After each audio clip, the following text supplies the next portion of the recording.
Welcome everyone to our first workshop of the day on the theme of wonderful waste. And we've got our two speakers today, Miriam and Gillian, who you can see on the camera. And can I ask you both, if you're able to mute your mic when you're not speaking, just to stop any background noise. So this session will be running from 10:50 to 11:30 a.m. and we'll be finishing promptly because we have to go straight into table talk sessions if you want to, straight afterwards. And the structure of today is that we'll be hearing from our two wonderful speakers first, and then afterwards, if there's time, our speakers will be taking any questions that you have. So you're welcome to type any questions in the chat box on the right-hand side, and I can see everyone's already introducing themselves, which is wonderful. And also, if you want, after the presentations, you can choose to share your audio and video if you want to ask a question that way, but it's also completely fine to ask just in the chat. So I think without further ado, we'll be hearing first from Miriam Adcock from Zero Waste Scotland. And Zero Waste Scotland is Scotland's leading organisation working to promote the benefits of a circular economy.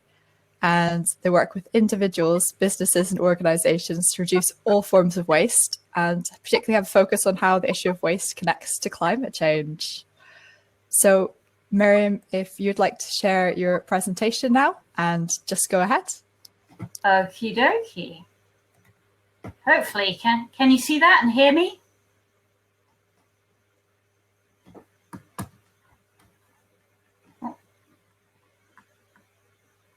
Can you hear me okay? Yes, sorry, yes. Fantastic, great, thank you. Excellent, hello everybody, and thanks for coming along to this session. So I was asked to just talk about, very briefly, about good examples I've seen of community action on waste. So I've only got 10 minutes, so a bit of a whistle-stop tour, and sorry if I don't mention your project. But really, this is all about the fact that 4/5 of our carbon footprint generated in Scotland comes from the products and materials that we use. So waste is such a huge, huge issue. It does happen to be European Week for Waste Reduction this week, so I thought I would just build that into my little talk. And their theme this year is about invisible waste. So it's the fact that when we buy things, it's thinking about what goes into that. So it's not just that item and us throwing that away, but it's also the resources that go into it, the manufacturing process, the packaging, all these different things that the consumer doesn't always see, and trying to raise awareness of that. So they focused on 3 key areas. And the first one they produced infographics for was about laptops. Laptops have a lot of valuable resources in there. Really good projects during lockdown focusing on this. Repair cafes are one of the really good ones, and restart projects where people can go and get IT, but lots of other things also fixed. I've seen most of the ones have been suspended during COVID, but there's been some good stuff happening around the world. I've seen some online repair cafes, which they said worked really well in some ways. That for some of them, they had big things like if you've got a door or a bit of furniture that needs fixing, you couldn't take it to a repair cafe, but you could get advice online and you could show it online. So it's actually been a benefit for those. Some other people, like this one in Chailey, I don't know how to pronounce it, Chailey in England, they've been doing a drop-off scheme. So if you've got something that needs fixing, you email the organisation. They then put a call out to their volunteers and say, would anyone fancy having a go at this? If there's somebody local who's willing to have a go, you go and drop that item off, they fix it, then email you when it's repaired and you come and pick it up. So that's kind of a bit more of a repair service than a cafe as such, but at least repair has still been happening. And just if anybody is doing repair cafes or has been doing repair cafes, Repair Cafe International has a guide on their website with ideas for how to run repair cafes in the 1.5 meter society, as they call it, but locked down to you and me, I guess. Also seen lots of great projects doing collecting IT equipment for reuse. A lot of it for school pupils who don't have access to these things, so that's been fantastic to see. And Belleville Community Garden got some great coverage. Gate Church Carbon Saving Project, been doing lots of stuff. Transition Sterling as well. Hi, Emma, I think you were here. They're all collecting these things. I also saw some, I think, in the early stage of lockdown with people collecting them for older generation. So a lot of older people who aren't able to see their families during lockdown. So that's been brilliant to see. So please, more of that. The next area EWWR focused on was about power tools. And this is one of the stats that's always quoted. They talk about the average power drill gets used for, it's just a few minutes in its lifetime and then just sits in your shed rotting away. And that's a huge waste of resources. So it's brilliant to see people doing tool libraries where these things can get shared. Again, a lot of them seem to have been closed during lockdown. Some new ones have opened up. So Remake and Creef have actually opened a new one during lockdown, which was fantastic. Some have limited their openings. So I see Transition Sterling, it's open 1 day a week and there's a one-way system. So it is possible to still do them. But I love particularly down in Devon in England, there is one that's gone mobile. So the Share Shed, which they say they are the world's first mobile library of things. And that seems a great idea, especially maybe in the more rural locations. Like for myself, my nearest tool library is in Edinburgh, which is 30 miles away and in a different tier. So I couldn't go there really justify going there during lockdown to borrow something. But if there was a mobile unit coming around, that could be really good. The third area that EWWR has focused on is textiles. And this has been a huge one with fast fashion. Huge amounts of waste go into our textiles. But you guys are doing some amazing stuff. So there's been so many online workshops and things. I won't go into that in detail because ReMode are coming up after me and they are doing some brilliant stuff. And I don't want to step on their toes. But swap shops as well. There's been lots of really good swap shops. And these are just some examples of the people who've been doing them. So if you've suspended swap shops because of COVID, might be worth speaking to some of these people to see how they're managing it. A lot of people doing craft packs as well. But again, I think ReMode are going to mention that, so I won't talk about that.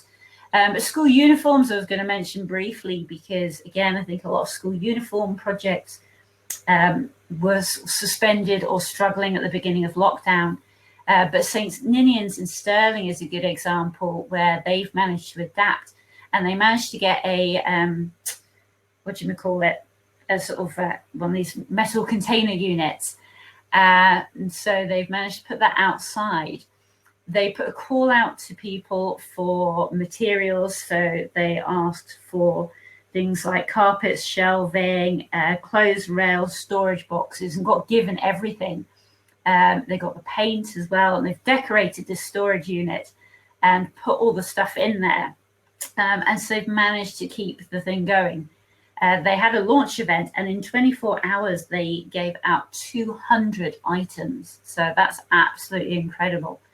So it shows that these things can be adapted. They have done a really, really detailed report on how they're running their project and what they've done. So if anybody does want a copy of that, just get in touch with me and I can send that to you. They've said they're more than happy for me to share it. So I thought that was a really good example. Some of the other areas, food obviously has been a huge thing in lockdown. There's been a lot of issues with people struggling to access good quality food. Community fridges, a lot of them have managed to keep going. Again, some have started up food projects. Broadford and Strath have got the food box, so an old phone box. I love that. And Govanhill Bars, I think, really took it to the next level and went beyond the community fridge and opened up the People's Pantry, which is a whole shop and works on a different model. So you become a member. It costs £3.50 a year, but then you can go in and you can do your weekly shop for £2.50. So that's been really interesting to see. And that actually opened up during lockdown. So that could be an interesting model for taking it beyond the community fridge. Again, lots of workshops, cookery workshops and things like that online, which I think have been really good fun. People have had more time to cook in lockdown, so that's been great. And we've seen quite a few groups setting up YouTube channels, like Moo Food have done a YouTube channel and had videos on how to do composting, how to make the most of your rhubarb and things like that. So some really good examples out there. So have a look and follow each other's channels and try and pick up some ideas there. Just a couple of other areas. Packaging is one that maybe not had quite so much focus, but sees some really good things. The Scottish Ethnic Minority Deaf Club teamed up with, oh, my brain's gone dead, the lovely Zarina, who has run some sessions with them around chocolate and crisps, and talked about things like the ingredients, the environmental impact of those, the impact on the environment, and the packaging. And that's just something a bit different, which I haven't really seen in other groups. So that would be interesting to see how they got on with those. There's also been a project, we were going to be doing a project, but got suspended with lockdown, looking at takeaway containers. But Sustaining North Berwick have managed to do it. And I'm sure you're all, same as me, you've seen loads and loads of takeaways during lockdown where people can't go and eat out. So the amount of takeaway packaging has been horrendous. But they've managed to set up a scheme where you get tiffin boxes. So you get your takeaway in your tiffin box, take it home, eat it, and then take your tiffin box back next time you go. So that's been really interesting. I haven't seen the results from that as yet, but again, another great idea. And just a couple of other things, loads of people doing film showings, which have been really good. Aaron Eco Savvy have got their film club. So it's showing all sorts of things and then having discussions afterwards. And eco congregations have been fantastic. They've done loads and loads of events. They've brought in other groups to give talks. I've given talks. I think Move Food gave a talk for them. But they've also had their Let's Talk About the Climate Emergency sessions. So they've had topics like clothes. They had one about sharing, which kind of brought in the whole tool library thing as well. But they had a bit of an introduction from somebody who gave some of the sort of key stats and things, and then sort of put people into breakout rooms and things to talk about these subjects. Well, I'm conscious of time. Just one last thing. I know a lot of people have been talking about the drop-off when you organise events online. A lot of people don't turn up, or they might come in and then leave. I was interested to see that SEMDEC did a voucher scheme where if you sign up to 5 of their CCF events online, then you can get a £10 food voucher to spend at Lochavore, which is a fantastic packaging or semi-packaging free shop in the south side of Glasgow if you haven't been. I did email them to try and get some feedback as to how well this would work. I haven't heard anything back as yet, but I just thought that was a nice idea, just trying something different to get people to commit to these events. So just to finish off, I had a slide with some links to some of our resources and my contact details, and also a consultation that's going on at the moment about single-use plastics. So I have sent these slides to Claire Gibson at CCF, so hopefully she can share these with you if you want any of the slides. But thank you. Sorry, I've gone over by 2 minutes. I'll stop sharing now. Thank you so much, Miriam. And that was close to time. I talked for the few minutes anyway. Yeah, and thank you very much. That was a lovely run through of how projects have adapted to COVID and just full of inspiration. So I think next up, we're hearing from Gillian Steele, and Gillian's from one of our Climate Challenge Fund projects, ReMode. And ReMode is a Renfrewshire-based organisation that aims to raise awareness of the environmental impacts of the fashion industry through running workshops, events and educational programmes, as well as operating a shop in Paisley where clothing can be bought, swapped and donated. So if you'd like to unmute yourself, Gillian, and share your screen when you're ready. Hello. Yes, that was great, Miriam, just to hear about all these projects and how much has been going on while everything seemed to have ground to a halt, but it wasn't really. There was lots and lots going on. It's been the same for us. I'll just share my screen just now. Now, when I share my screen, I don't see you anymore, which is a little bit odd, but I shall open this up. Okay, so I'll make this full screen. Yeah, so I guess when lockdown happened, the first thing that we realized was that our main means of talking to other people was now gone. You know, the shop was shut and we couldn't run our workshops. So we had to find a number of ways of reconnecting with people. And that's not only been, I think it's been successful in lots of ways, but it's also been really revealing in terms of finding a new audience and connecting to people who were previously quite isolated.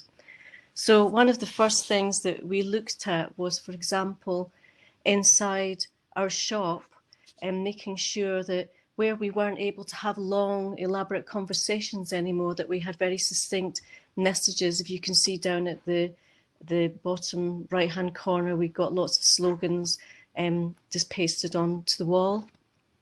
And yeah, that gave us an opportunity to condense the message and make it very succinct. There was less talking, but not less communication.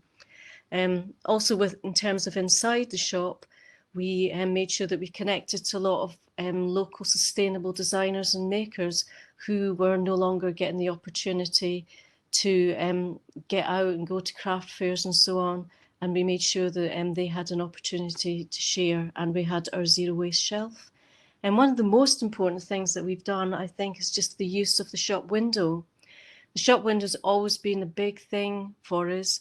We thought of it as our personal big TV screen on the high street.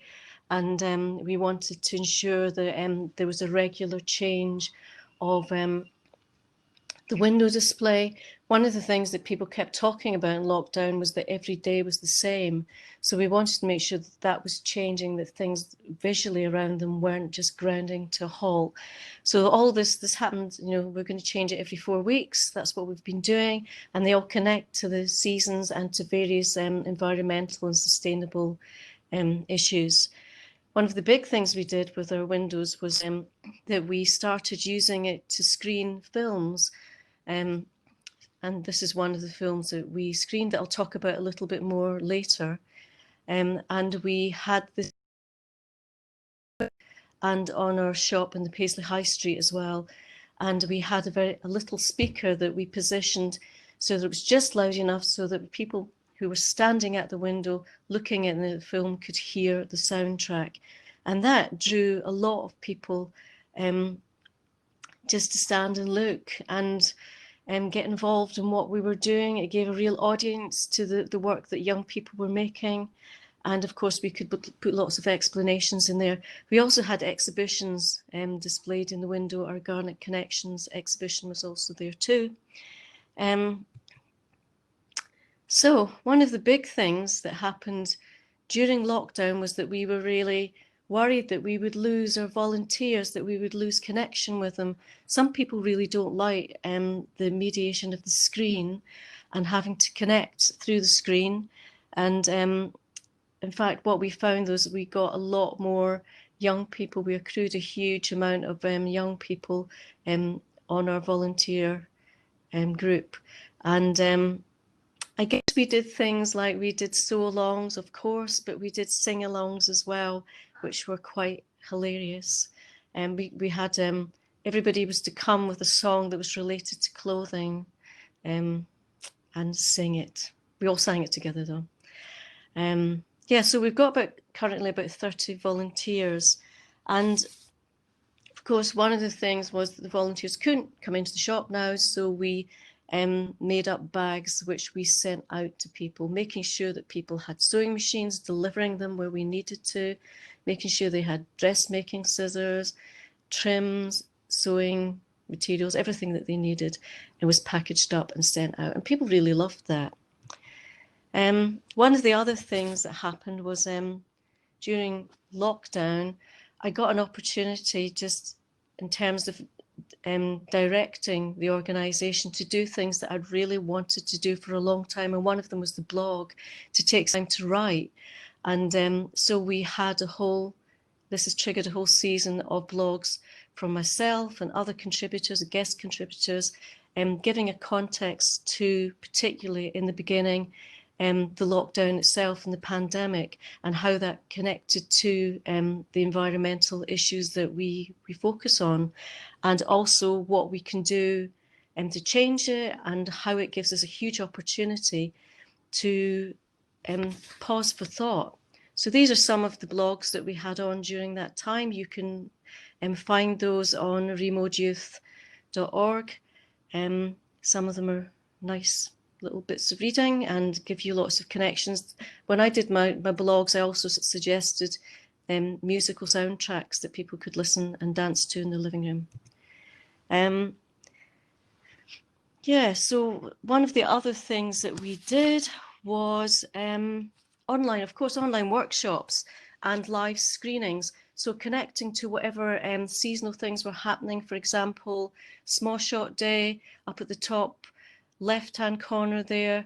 We did stuff where we got people to make window displays for Small Shot Day, and we made an instructional how to make a drawstring bag, very simple thing to go on Renfrewshire Council's Tiny Revolutions website. We also did quite complex how-to films on how to make a bomber jacket, because we have a very varied group of people involved, those who've got very few skills and want to just learn how to mend something, and those who want to really push themselves. One of the other things we did was Grasping the Nettle, which looked at nettle as historical fibre that's been used a lot. That was a live stream. I must say I really did not enjoy doing that, but it got a lot of viewers and it got a lot of conversation going on around sustainable resources. Yeah, so one of our big things was to start making these bags of materials, post-out pickup bags. We had mystery bags that people could request a mystery bag that was sent out to them, or they picked it up, and it had a whole load of scraps and things in it, and we invited them to then come back and show us what they made with it. We also had guest maker bags. Morag Seaton, and that's the image, the top and the middle, was sent out, a whole load of discarded clothing and other bits of fabric, and then had to come up with something as a designer completely sustainable and used every bit of those fabrics and materials, and she came up with some lovely things. And of course, Halloween packs, trying just to encourage people not to go to Asda's and buy a new costume, but to use all the resources that we had in the shop to make something for themselves, along with an instructional film. That film that I showed in the window earlier on was one of our, I think, most successful projects early on in lockdown. Stop, Think and Start Again was a stop motion animation film with a rap soundtrack. So we had two groups working. One, they're all remotely, of course, one who came from a theatre group locally, and another one who had a group of boys who had worked with ReMode recently, called the Yang Collective, who did a shirt making project. So they now worked with two new musicians to devise a soundtrack and a rap, kind of a poem rap that they produced, and then the other group produced the stop frame animation. And these all looked at stuff around the textile industry and the fact that lockdown, the pandemic, was providing a time and a space to stop, think and start again. It was the winner of the best animation in the 19 years and under category, Scottish Youth Film Festival, and then the best film of the whole festival. So that was fantastic for the young people in terms of acknowledgement of the quality of their work and their thinking and getting involved in these issues. And it really communicated those issues well. You can look at that film through that YouTube link at the bottom. One of the other things that I'd been dying to do for years was to produce a zine. So we produced Clout. We wanted to get away from re this and re that. And so we came up with the word Clout, which is a kind of a local terminology for clothing. Scots word clout for cloth or a garment or a patch, but it also has a current meaning in terms of social media and having influence. So the magazine, the idea of this is that we get lots of people contributing. Some of them are people who write big articles, some of them are poems, some of them people just sent in photographs of lovely garments that they bought secondhand. Someone sent in a photograph of a t-shirt that he had turned into a memorial of his grandma and grandpa. They were just kind of printed in front of the t-shirt. So it's a very broad scheme. We really wanted to make sure that loads of people could get involved in this conversation. So we will have another issue coming up, I think December. So we're looking for contributions from everybody, whether you've written before or not. What we wanted people to understand was that this was an opportunity for co-authorship and to get involved in journalism, creating their own journal of how they're connecting clothing to what's happening now in the environment. One of the other things we got involved in was outdoor markets. Of course, we couldn't do things. The shop was shut. We couldn't do that anymore. And we joined in partnership with the Darkwood crew in Fergusley Park to run a market of free clothes. And of course, this led to lots of conversations and an opportunity for people to find out what ReMode do, find out about our workshops and maybe join in some of the online stuff. This was put beside a free food market as well. And I have to say the kind of the community atmosphere around that was just great. It's really, the weather's got impossible now to do stuff outdoors, but we still have been pushing. One of the other things we've developed is our outdoor workshops. We had a space out the back, which was a mess, it's a tip, lots of weeds, lovely thistles and things growing out there, discarded pipes and planks and things. And we cleared that, got a couple of our young volunteers to clear it. And we ran a few print workshops, and we'll be doing more of that. And people actually said, you know, the opportunity to get outside and work was really lovely. And it meant that you could be around people, you could catch up and see what people were doing, and at the same time produce stuff for the shop. So that was very nice. One of the days was beautiful, as you can see in these photographs. The second day was not so beautiful. It poured with rain, but people still came along and took part and had a good time. The last but not least, the thing that we developed more of, which we had been planning to do but hadn't really pushed on, was our online shop. And that again has just been a way of connecting with people. This one is particularly set up through Depop, which is it's quite a popular kind of secondhand clothing site, particularly for young people. And people of all ages, in fact. Okay, I shall draw to a close because I'm not quite sure how long I've gone on for. There's our contact details, and I will come out of that. And any questions, I'll try and get back to you now. Ta-da! And close that off. Thank you I have no idea how long that was. That was great. That was really great. We maybe have around just over 5 minutes for questions. So I want to give people a few minutes to get to their table talks on time. Yeah, thank you so much for both of you. We have a couple of questions already in. One for you, Miriam, which you have already answered. But yeah, I would like a little bit of elaboration. It does seem quite amazing that 4/5 of Scotland's carbon footprint comes from waste. Do you know any more about that and any more of the breakdown? Yeah, well, not kind of the detailed breakdown, but it really takes into account the whole life cycle of our consumption. So it's the extracting the resources from the ground or whatever, the manufacturing, all of this, and much of that obviously takes place abroad, as Emma suggested. So, you know, when people say, oh, Scotland's only a tiny place, we don't have much of an impact in the grand scale of things, actually we do, because we're buying so much of our stuff from other countries. So people always say China's the problem, but yeah, we buy most of our crap from China, so we can't criticize them. Thank you very much. Yeah, that makes sense when you consider the full lifestyle of the product and everything that we consume. Gillian, a quick question from you, for you. Where did you get your scraps from? did people donate them? And did you have to clean them? Yes, very practical questions. Everything that we've got is donated and it's absolutely amazing. I mean, we are absolutely busting at the seams. So everything from bales of fabric, just beautiful stuff that have been lying in people's attics for 30, 40 years, to shrunken jumpers, all the clothes and things. So everything's donated, all the trims, all the threads. We are a bit careful about using threads because sometimes very old thread can be a little bit more breakable. So that tends to be the only thing that if we really need something to be strong, we'll buy new thread, but everything. So it's all there. And yes, we do now have to quarantine and we wash everything. Washing things was on the cards right from the outset, because when we set this up, the young people said they didn't want a shop that smelled like a secondhand shop.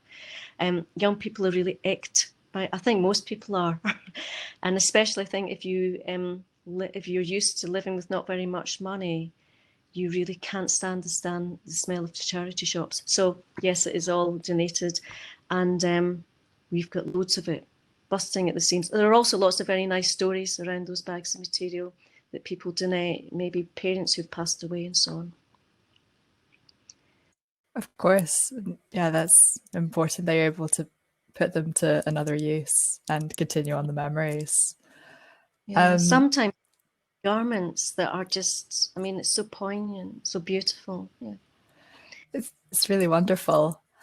I have another question for you, Gillian. How long has it taken for you to establish ReMode, and how did you create a sense of curiosity and establish trust within the community from the beginning? Okay, well, ReMode started out as a project that did a lot of things, including boat building and foraging and lots of stuff. And it really was the young people who formed as a think group. It was a committee, really, but I didn't call it committee because they all would have run away screaming. The think group were a group of folk that we got together and ate cakes and thought and had ideas, and I wrote them down. And the shop came from that. It's taken quite a long time to establish that. And at the beginning, I was worried that we wouldn't have enough stock, which was crazy mental because there's so much stuff out there. And people would bring in bags and kind of run away guiltily because they didn't want to they didn't want to acknowledge how much stuff they had. But we wanted to try and engage people in that conversation. So it's taken quite a long time, and it's hand over. Just the workshops, it's been a slow burn. And I think that whole thing of thinking that you can just hit people with information about what's happening, that can firstly be alarming for young people. It can be quite anxiety inducing. So there has to be, you have to have a laugh and you have to have a way of connecting to people where they're doing something and talking about it and realizing that they have agency to change. And that's been really central to that process, but it's been a really slow burn. And we have had points where we've thought, oh, we've not got many people attending. And then we've had points where it's just been, we've got far too many people. How do we regulate the numbers and make sure we have valuable conversations rather than they run in and do something, then run off again. Yeah, it's been a slow burn. It would be longer than the time we've got left to go into the whole history. But please look at the website. There's lots of clues in there, lots of photographs. For example, involving engaging males has been a huge issue. The gendered thing of the whole thing has been something that was a big, big challenge. How did we get men to realize that they too wear clothing? It's a basic human need, and it's not a frivolous kind of thing that that fashion, that word, seems to imply. Yeah. So language, the zine, all these, what's made it happen. Thank you very much for that answer, Gillian. Thank you.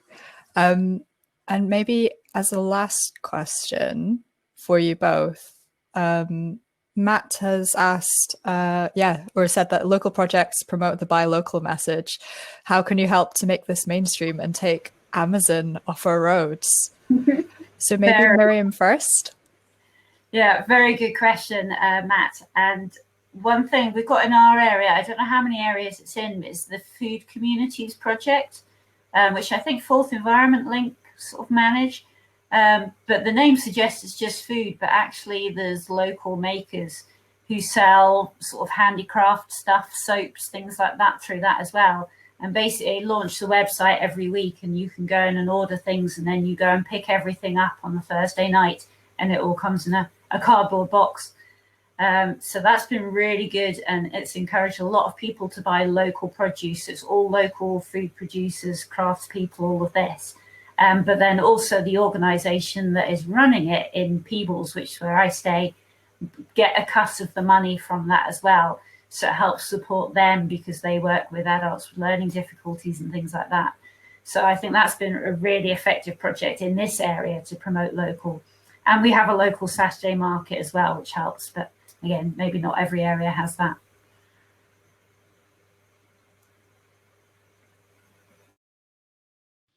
Would you like me to respond as well? Please. I guess, again, you know, we have had a food project, and we've had, you know, we've had ReMode in the village for a long time, but what we really had to be very aware of is of not alienating people and feeling like, you know, a lot of the handmade products and things that we support, what we did was we ran community make weeks where people began to realize that it could take 10 hours or 3 hours or whatever to make a garment. And if you break that down into the absolutely most minimum basic payment of £6 an hour, which most people said, oh my God, I don't want to be paid that little. This garment, this bag's worth more than that. But a lot of people feel that they can't engage in that, and that can be very alienating.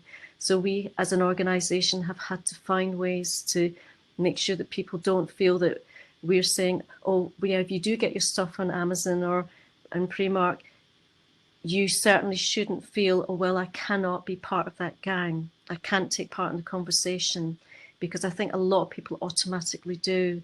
And I think things like taking part in the free market, the pound stall in the free market has been really important for that, and for people just to come in and realise that, no, yes, there are these handmade products that maybe cost more, but there's also a £3 rail, and there's also a token scheme, and Amazon's big, you know, and it's very, very convenient. And I think we have to forgive people for going for that, but it's going to be a slow burn of gently encroaching and taking over a little bit more of people's headspace with the story rather than the convenience. Yeah. It's big, but it can happen. Yeah. Thank you very much for that answer as well, Gillian. Of course, there's large accessibility questions and questions to do with money. Amazon can be cheaper. And you're highlighting, and building accessible ways for people to get involved in ReMode, while also highlighting the true cost of fashion. It's expensive. I think we've been told to very much keep to time, so I think that's the last question, unfortunately. But we're running this workshop again at 1:40 if you do want to come back, and feel free to keep chatting away in the chat. I think Miriam's given her contact details in. Gillian, if you feel able to, would you be able to share any of your contact details or contact details of ReMode in the chat? And yeah, thank you very much. Do either of you have any final word to say for 1 minute? Thank you for coming along. Keep up the great work, everybody. It's been really inspiring to see what everyone's getting up to during lockdown. So very impressed. Thank you. Sorry, Gillian. Well, it's just been inspiring to hear about other projects. You know, I think we could have a whole week talking and sharing, but all the links are there, and I'm keen certainly to go and find out about some of the projects you talked about, Miriam. So I'm going to share some things. Thank you very much to everyone who attended, and thank you to both of our speakers.